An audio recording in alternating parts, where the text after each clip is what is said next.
to the country. Sheriff Joe, come here. He just endorsed us from Arizona. He doesn't play games. We had some great endorsements. Sarah Palin was so amazing the other day, you saw. And today we got from Jerry Falwell of Liberty University, which is a great guy and a great place. And Sheriff Joe, thank you very much. Say a few words, Joe. Great guy. Remember I warned you up for 10 minutes? Donald didn't hear me, but everything I said is true. And here he is. He's going to be your next president with your support. And one more thing, it's a no-brainer for me to endorse him. Very easy decision, believe me. So thank you for inviting me here, and it's a great pleasure to support you and endorse you. Thank you, Doug. Thank you, Joe. Thank you, Joe. Great guy. Thank you, man. You take care of yourself, Joe. Thank you. Thank you very much. Well, Mr. Trump. See, Joe doesn't want to leave the stage. That's what he likes. He loves it, right? Thanks, Joe. Mr. Trump, they had to open up the balcony tonight. There was such an overflow crowd. This is my 11th cycle, and we've never seen crowds like this throughout Iowa. Well, that's good. I love Iowa. We have such a great relationship. We're doing so well with the polls, and the evangelicals were leading every group, the Tea Party, and it's just great to be with you. Great to be with you, and great to have, I'll tell you what, Jerry Falwell today was so amazing. And, you know, as he represents such an important segment of our society and such respect, and Liberty University, the job he's done there. So I want to thank Jerry, and I want to thank Joe and Sarah and everybody else. We're getting so many people. Thank you. Mr. Trump, you know, it said that by their fruits you will know them, and you have a marvelous family. We have been hearing radio and television and other advertisements here in Iowa from your wonderful children. They're just tremendous leaders of great character. Obviously, that speaks a lot about the home that they grew up in and their father. Tell us about the kids and what they're doing in the business and how they've helped in the campaign. Well, thank you, John. What a nice question. Isn't that nice? I mean, how can you miss with that question? But I have 5 wonderful children. And you know Ivanka. I think everyone knows Ivanka, and Don and Eric from The Apprentice. And The Apprentice was a great, it was a great thing, even for the family. You know, NBC came to us. NBC's, you know, they treated me terrifically. And they wanted to extend for a very substantial number of additional episodes. And I said, you know, Steve Burke, who's a great executive with Comcast, a top man, and an amazing executive, came up to my office with a group from NBC. And they said, we really want to keep going. Because, you know, we've had it for 14 seasons. Can you believe it? It's so long. It flies. It flies. And I said, Steve, I'm going to be running for president. I'm pretty sure. This was a couple of months before I announced. Because it takes guts to run for president, John. You know, it really takes a lot of guts. And I said, I think I'm going to do that. And so, you know, but they renewed it, and they said Donald's going to do it because nobody thought I was going to run. Then I ran. And the kids went on the show, and people have gotten to know many of my children. And I have 5, and they're wonderful children. And my 3 older ones are in the business with me. And a lot of friends called me up, and they said, you know, your children have done a good job, and let's knock on wood. We want to keep it going, right, folks? You know, things can change, I guess. But they're very good kids, and they were very good students and smart children, and went to good schools. But they ask, a lot of times I'll have fathers ask if they could bring their children up to my office, and could I give them a little idea. And I'd always tell the children, no drugs, no alcohol, and I'd always add no cigarettes. Because what do we need the cigarettes for if we can avoid it, right? Even the smokers are saying, you're right. It's a lot easier if you don't start. Because if you don't start. But I've seen so many great children from very, very smart parents, and their lives were destroyed because of drugs and alcohol and other things. And, you know, it's interesting. They have a hard time getting off it, but it's easy not to start. So I always like to see them at a young age before and just tell them, just don't start. And I'm very strong about it. And I think I've helped a lot of people. So whatever good that does you, that's great. Mr. Trump, back in May, before you officially announced, you came to the Pottawatomie County Republican dinner to kick it off and to help those folks there. And prior to that, you were at the Omaha Press Club for a meeting with business people and a conference with them. And I think to report the news, you have to report everything, and some small things are missed. And what was not lost on this reporter here is that at the end of that event, before going over to Iowa Western Community College, right, you took time and posed individually with every single waiter, waitress, and bartender, everyone who was working in the press club, and would not leave even though they were giving you deadlines until you got to take a picture with every single one of those people. I'm curious, talking with your former and current employees, they're very loyal to you. They have a great love for you.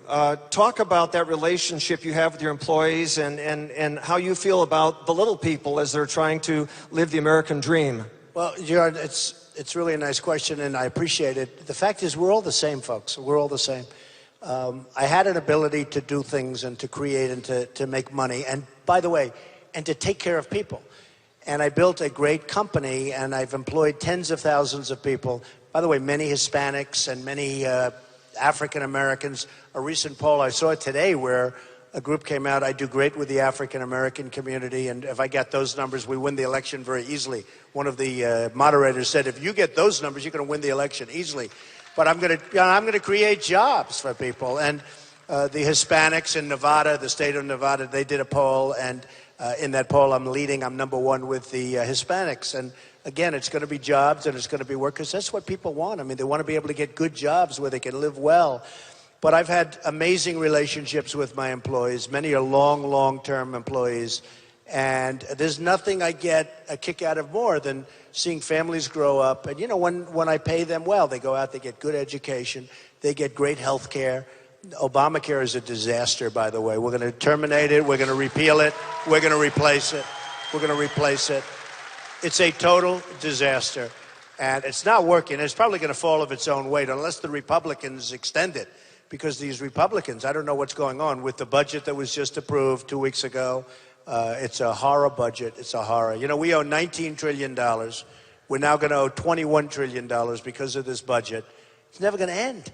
It's never going to end. So we need this kind of thinking in the White House, and we're going to get it. We're going to get it straightened out. You know, my theme, look at all those hats, Make America Great Again. It's called Make America Great Again. That's what it is, Make America Great Again. And that's what's going to happen, believe me. Mr. Trump, Iowa is rich with agribusiness and family farms. And again, some years ago, there was a woman named Annabelle Hill who was in dire straits. A lot of people don't know this, but you quietly and humbly intervened to assist her and that family with a farm mortgage crisis, didn't you?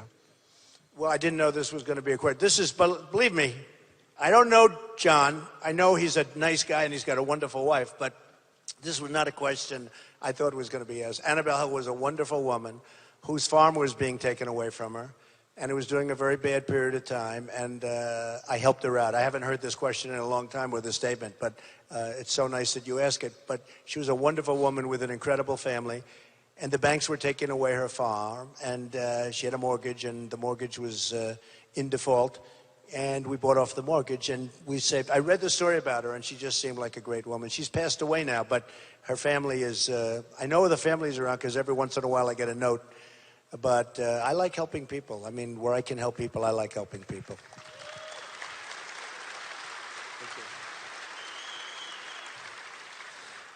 Mr. Trump, in the last debate, I'm an old debater, and I think you scored very strongly, particularly in the economics and trade portion of the debate. But this is your milieu, and it seems like for many years we've not had someone with their hand on the tiller that really understands the economy and economics. You have employed tens of thousands of people. Mr. Trump, you've got a very bold and aggressive tax plan.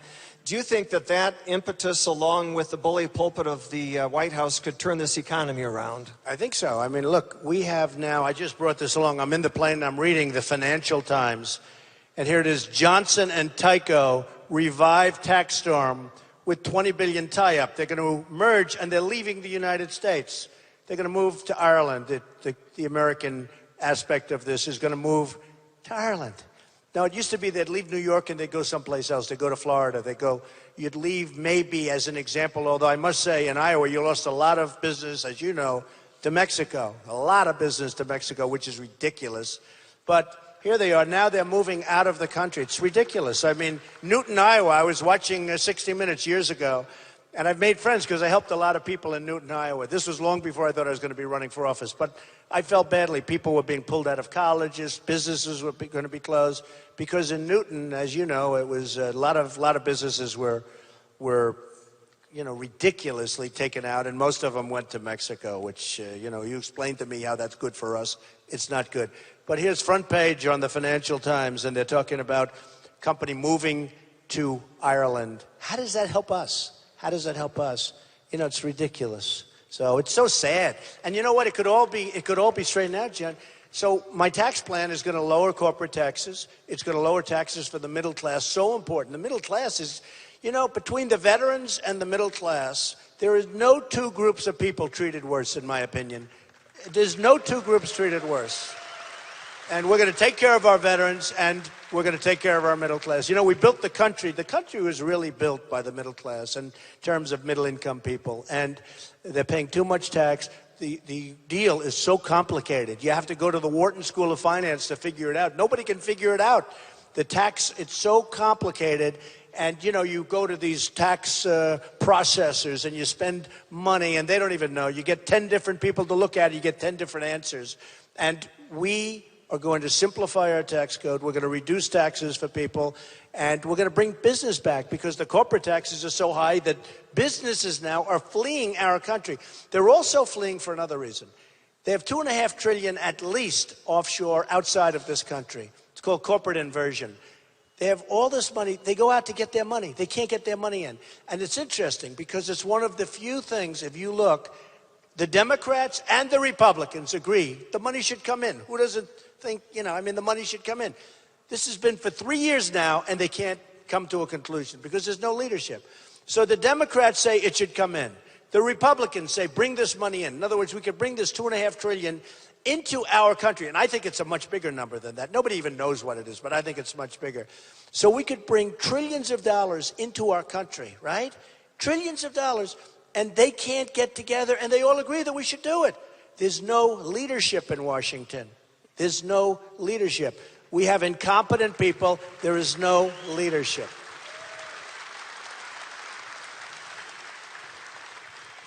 Mr. Trump, presidents on the Democratic side, such as John F. Kennedy and Bill Clinton, have helped turn the economy around with tax cuts. Ronald Reagan showed that broad tax cuts actually increase the tax coffers of the federal government. Do you think that your bold plan of tax cuts can actually build up revenue and, as you say, bring more jobs back to stateside? And how do you think those plans will work? Well, Ronald Reagan was a good example of it, but Larry Kudlow, who's a fantastic guy, everybody, look at the claps for Larry. He'll be very happy to hear that. But Larry Kudlow loves my plan. So many people love my plan. And it's a very steep cut. We're right now the most highly taxed country anywhere in the world, essentially. There may be one on the outskirts, but probably not when you add it all up. So we're the most heavily taxed country in the world. That's why people are leaving. People are leaving. Companies are leaving. Jobs are being lost. Jobs are totally being lost. And when we do what I'm doing, people are going to come into the country. And that's what we have to do. And we have to make much better trade deals. We have to do this with China, with Japan. We have to get our great leaders. We have the greatest business people in the world. And we use political hacks to negotiate deals with China. And believe me, their people are not political hacks. Their people are killers. Their people are people, they want to see us, they want to steal everything we have, from the jobs to the money. So we are going to use, Carl Icahn endorsed me, other people endorsed me. Oh, look at these guys. Can you believe it? They never leave you alone. Paparazzi, the press. I always call it the dishonest press. Boy, are they dishonest. But these are nice people. But we're going to use Carl Icahn. We're going to use the greatest business people in the world. We have the best business people in the world, and we don't use them. We use hacks to negotiate deals. And then you wonder, why do we lose billions and billions of dollars a year with so many countries? In particular, China, Japan, and others. But in particular, China. It's unbelievable. So we're going to straighten that out, folks, and we're going to create borders, and we're going to get rid of ISIS because we can't have people chopping off heads. We're going to get rid of ISIS.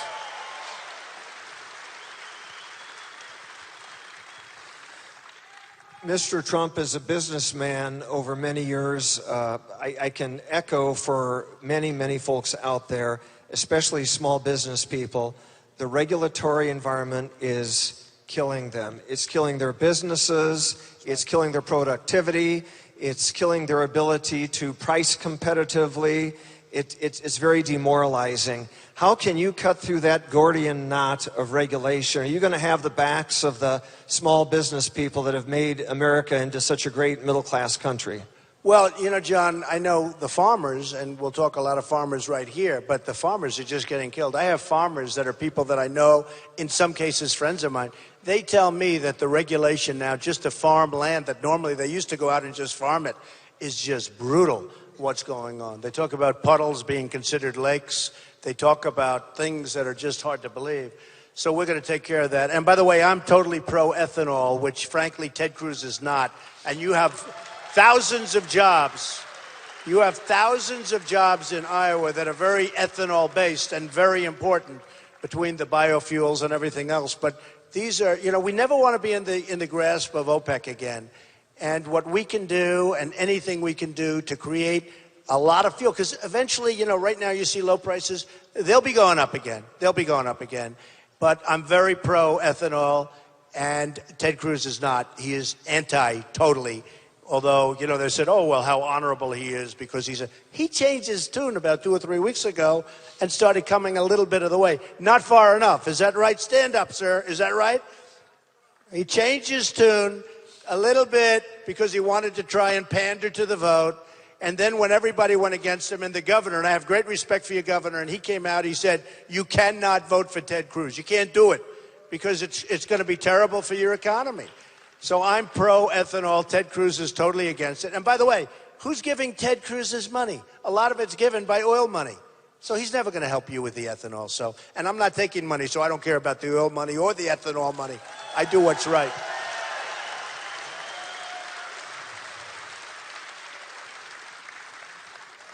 Mr. Trump, we've had a lot of professional politicians run for president for various cycles. We've had different parties control Congress, and a lot of times it's difficult to tell who's really in charge. Everybody's talking about the Constitution this cycle, and the article in the Constitution about the executive branch says that the president shall be the chief executive officer of the United States. You are one of the candidates that can lay claim to having the best record and experience as an executive. How will that background and business savvy help you in cleaning out executive branch areas such as, justice,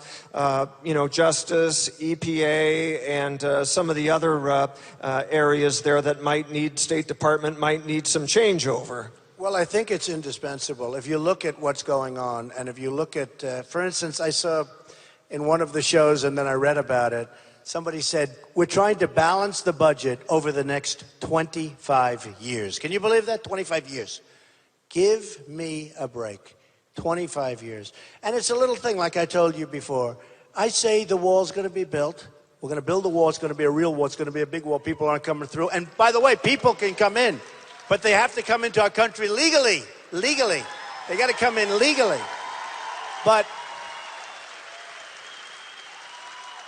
I've had some of the politicians that I'm competing against right now on the stage, because don't forget, for 6 months I've been a politician. Before that I was a businessman. I hate to even use the term, politician.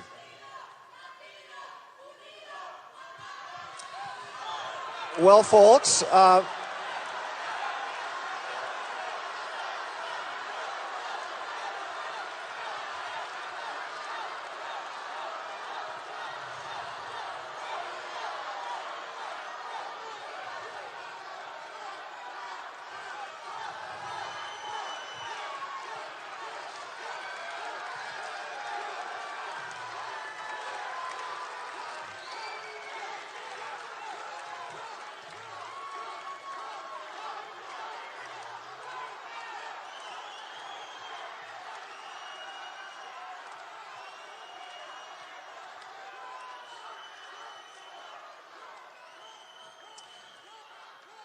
Well, you know, the First Amendment... And I'm leading in the polls. Can you believe it? The First Amendment is a beautiful thing, but, you know, we do talk about Iowa nice, and Mr. Trump, you've invited these folks here as guests, so we like to encourage people to be polite and be good hosts as well. So, but John, you know the good thing. Oh, there we go. That's okay. Sure. Enjoy yourself, darling. Thank you.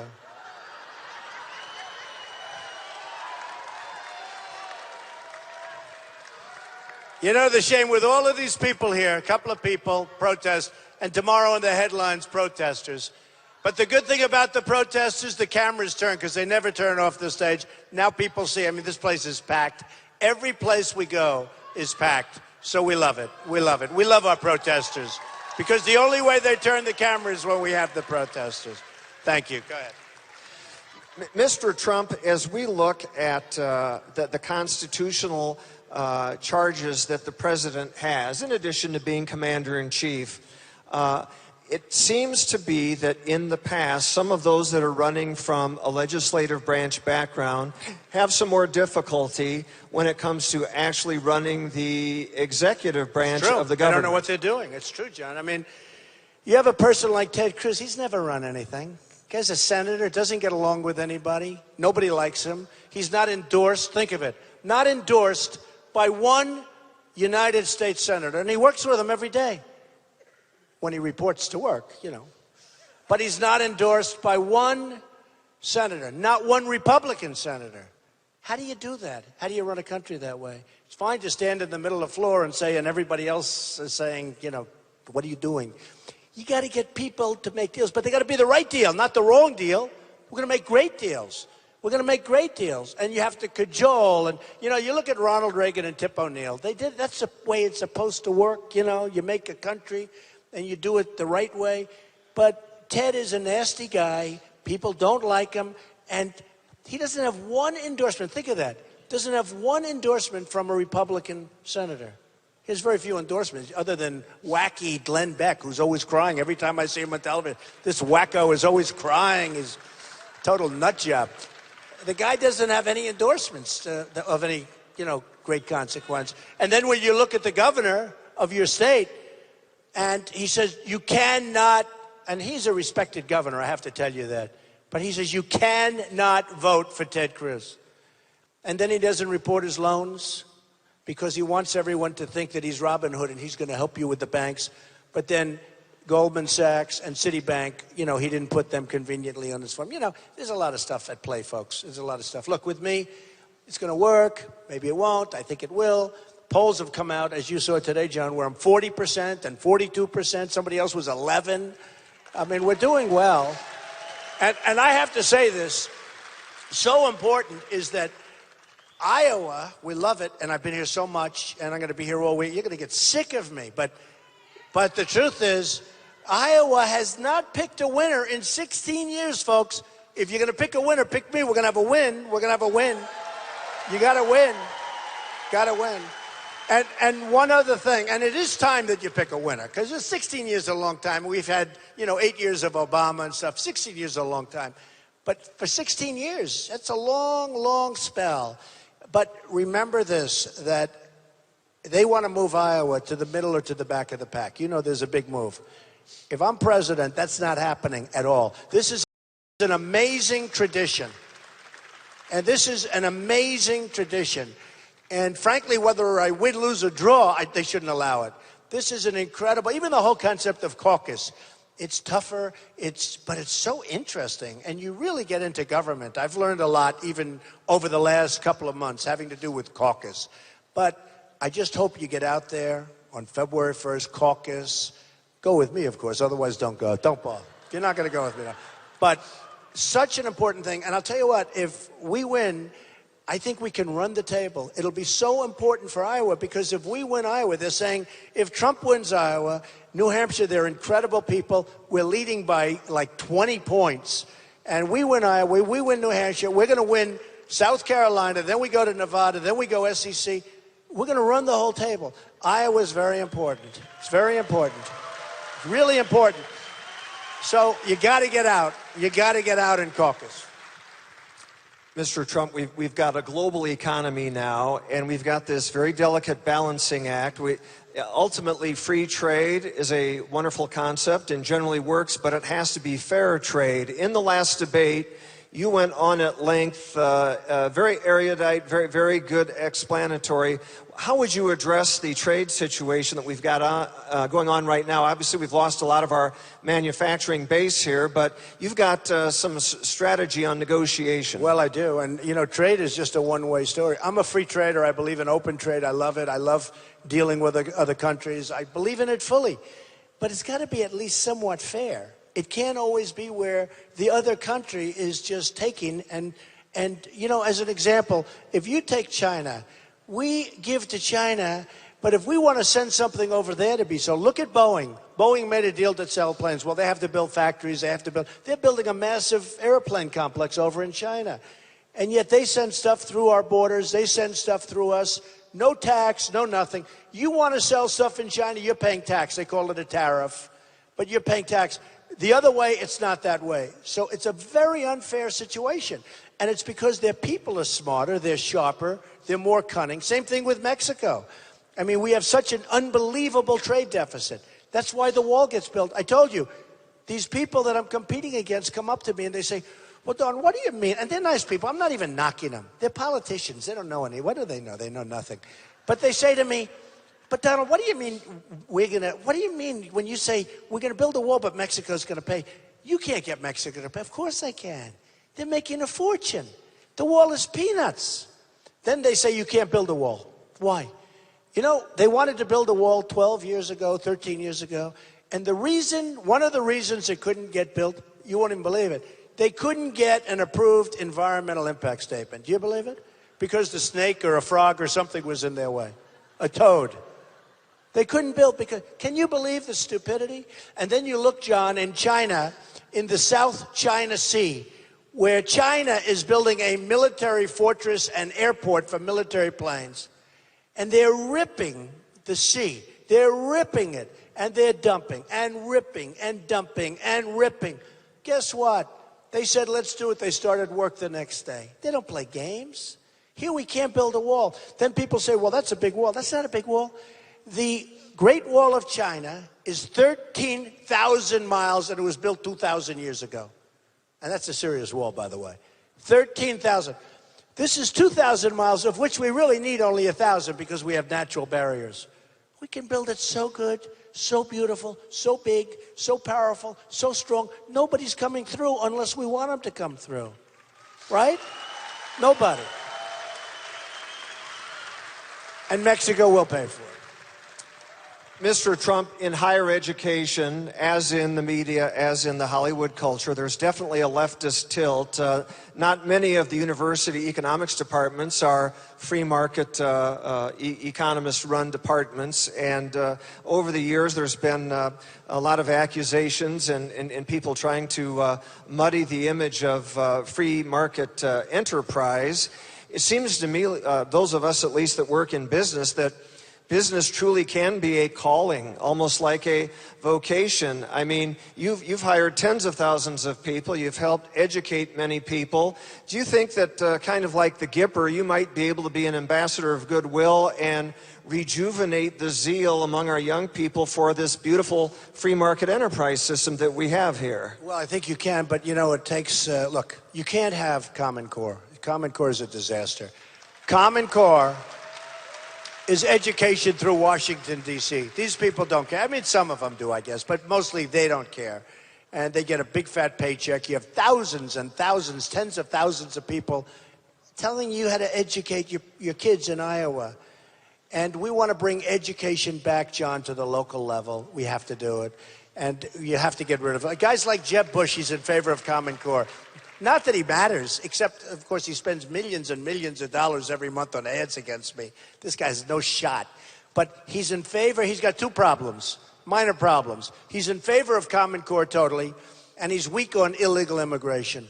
Remember, they come over as an act of love, okay? Tell the people that have been so badly hurt by what's going on, and tell the economy. You look at the economy from what's coming over. And again, I want to have people come here, but they have to come legally. I mean, they have to come legally.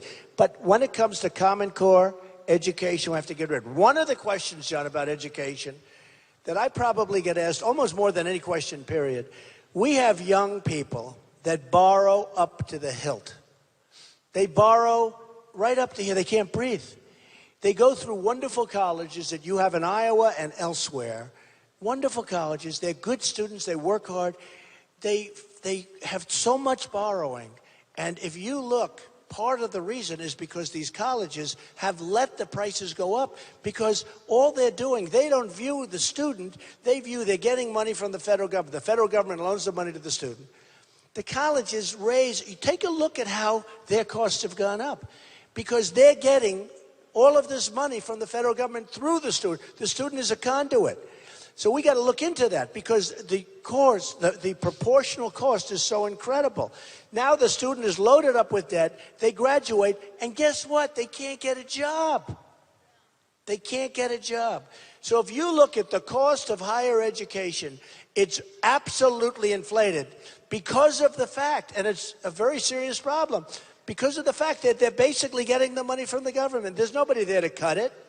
There's nobody there to say, well, what are you doing and why is this so high and that so high?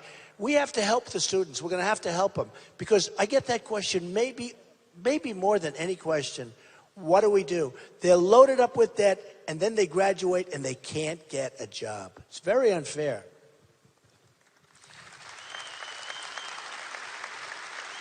Mr. Trump, there was some discussion in the last debate about New York values. And of course, in Iowa, we have a great respect for our first responders, our law enforcement heroes. And also, as a point of personal privilege, one of my heroes, actually, is a New Yorker, the late, great Cardinal John O'Connor. Right. And he was a hero of mine. And you wrote about meeting him in The Art of the Deal. And would you tell us a little bit about that and how your brush with O'Connor maybe inspired you, how you maybe worked together? Well, Cardinal O'Connor was just a great man. He was a great gentleman. He was the cardinal from New York and the area, and the Catholic Church in this case. I'm Presbyterian, but he was a friend of mine, and he was a great, great guy. And he was a very inspiring man. People loved him. And when there were problems, you could always go to Cardinal O'Connor, and a lot of people did. And he was just somebody I always liked very much. Mr. Trump, on the anniversary of Roe versus Wade, you wrote a beautiful op-ed piece in the Washington Examiner. If you folks haven't read it, I think you need to read it. It was an outstanding essay on why you believe the culture of life is so important. Do you care to just share a kind of a general view of your stance there? It was an excellent essay. Well, you know, when I was in business, people wouldn't ask me pro-life or pro-choice. They wouldn't talk about that. You know, nobody, it's not like something that people talk about. It just wasn't. When you get into the world of public life or politics, then all of a sudden it does become a big issue, because it's a very important issue, and it's an issue that's very close to many people's hearts. And I never really gave it much thought. I knew how I felt, but I never gave it much thought. And just like Ronald Reagan and many others changed their views on that and other things, I mean, they changed their views on so many things. Ronald Reagan, I always use him as an example, because as you evolve, and especially me, because I came from such a strong business environment, and then all of a sudden I'm in the world of politics, and all of a sudden you start thinking out issues that are different. And by the way, you give up other issues that you don't think about to the same extent, meaning business issues. But Ronald Reagan was a somewhat liberal Democrat, and he became a somewhat conservative Republican he evolved over a period of years, and he became a great president, most importantly. I mean, I thought he was a great president. I thought it had a great feel. Our country had a great feel. And I thought he was a terrific guy. And I knew him, and I helped him, and I worked with him a little bit. He knew me. I think he liked me, and I liked him, but not well, but we helped him. And when it comes to pro-life, I've evolved on that. And part of it is that a friend of mine was choice. He was all the way choice. And they had this was a while ago, and they had a baby. They were going to have a baby, and he didn't want to have the baby. And the wife did, very, very strongly. And they fought and fought and fought. And she won. And they had the baby, right? See? It's true. And I know it so well, and they're wonderful people, but they had the baby. And the baby turned out to be a superstar, just a superstar, an amazing child, an amazing person. And that had a huge impact on me for some reason, because this person, and whenever I see him, he says, can you imagine if I didn't have the baby? And he was very much in favor of terminating, and he didn't terminate because the wife is a strong woman, like some women are, and wanted to do it. And that had an impact on me. And there were other things too, but that had a very big impact on me. So for those folks that are pro-life, I can fully, I concur with you 100%. Thank you. Thank you, Mr. Trump. We now turn to an issue that is near and dear to a great deal of Iowans, along with the life and the economic and the other issues. Second Amendment is very important to Iowans. We have some of the largest per capita numbers of hunters harvesting game. We also have people on the land that need to protect livestock, and those of us that live out in remote rural areas. Frankly, law enforcement's too far away to get to us in time. You've been a staunch supporter of the Second Amendment, unlike a New York former mayor who's flirting with maybe joining things in the race also. Talk to us about your views on the Second Amendment and gun rights. So, Second Amendment's so important. I mean, we have, they want to chip away. Every time you say, now they're talking about bullets. Well, we can't do with the guns. Let's take away the bullets. Let's knock out the magazines. Let's use 3 bullets in each magazine. Guess what? The bad guys are not going to use 3 bullets in the magazine. The bad guys are going to have the guns. I tell the story, and I tell this story so much, and, since it happened, because a lot of things have happened. It's very interesting. After Paris, my poll numbers went up like 11 points. Remember? It just went through the roof. Because people view me as the toughest on immigration, and we don't want these people coming in terms of the migration. Let's help them. Let's get the Gulf states to pay because they have plenty of money. We don't, okay? But we have to sort of maybe create some kind of a zone where they can live, a safe zone, where they can live in Syria. You see what's happening with Germany. It's a disaster. You see what's happening all over Europe. It is a disaster. We can be politically correct and say wonderful. It is a disaster that's going on in Europe. I don't even know if Europe is ever going to recover from what's happening, the decisions that are being made. At least we can't say that we have the only stupid politicians, okay? But I can't say that I'm not sure that it ever recovers. Millions of people pouring in. They should have done safe zones. And frankly, the people probably would have rather had it because, I notice when I have employees, as an example, and I pay them a lot of money and they make a good living and everything, when they retire or leave my company eventually, because they keep them for a long time, but when they make enough money, they want to go back to their home. In some cases, it's Mexico or Guatemala or different places.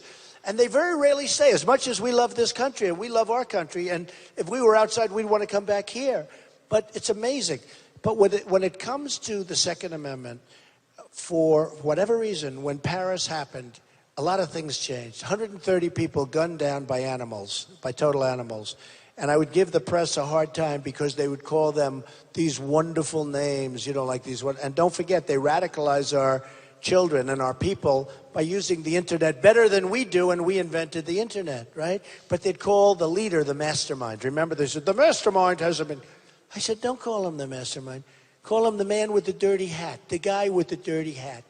And he was disgusting. I mean, and they're saying, these guys, the press, the dishonest press, they're calling him the mastermind.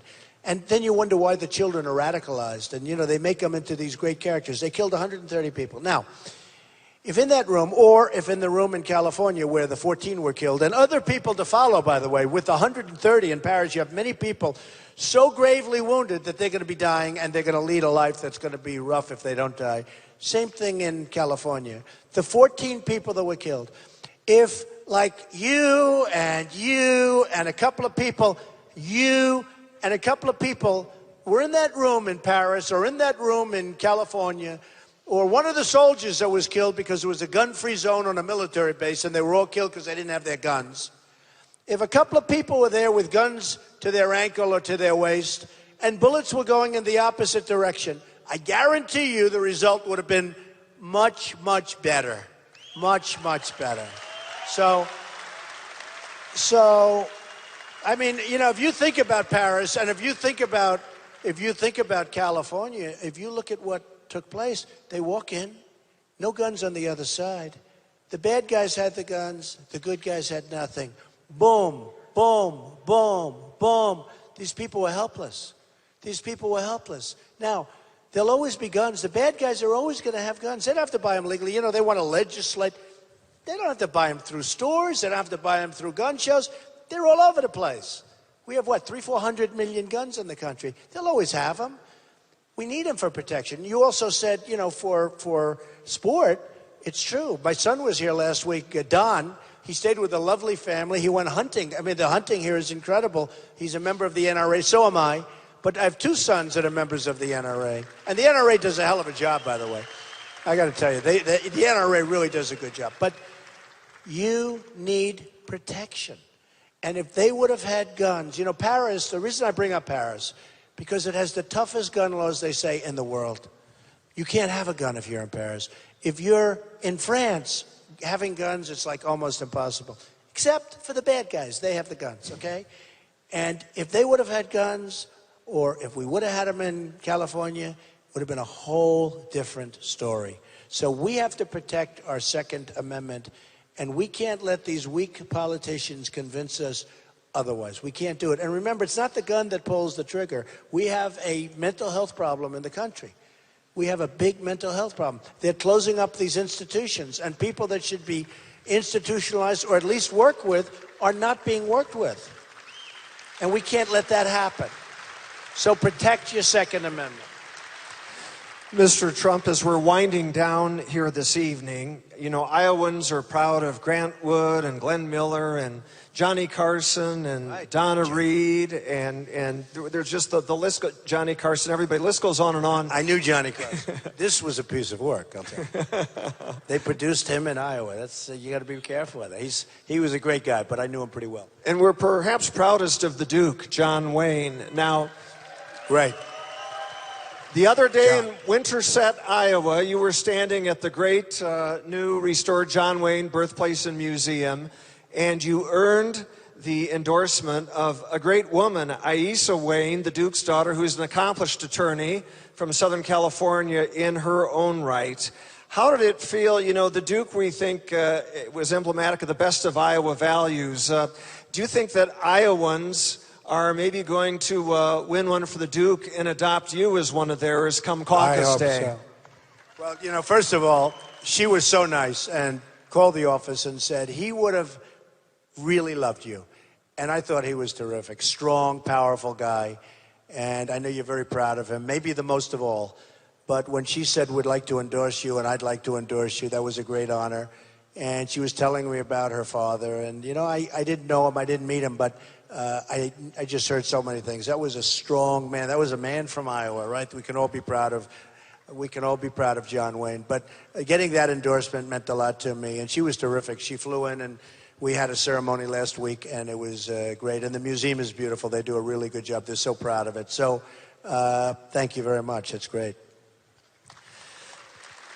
One last question, because Mr. Trump's going to be campaigning throughout Iowa yet the rest of the evening here, of course. And just as an aside, I think you can learn a lot more in depth about a candidate this way than you can with a gotcha debate at Fox News. Well, I think you can. I mean, you know, Fox News is fine. I have no objection to Fox News, but they have to treat people fairly, and they can't take advantage of people. So, you know, I made a little announcement before, not a big deal, but it's sort of an interesting period of time. But I think most importantly, much more important than that, is that we are going to make our country so strong and so great again. We're laughed at all over the world. We're like the country led by people that just don't know what they're doing.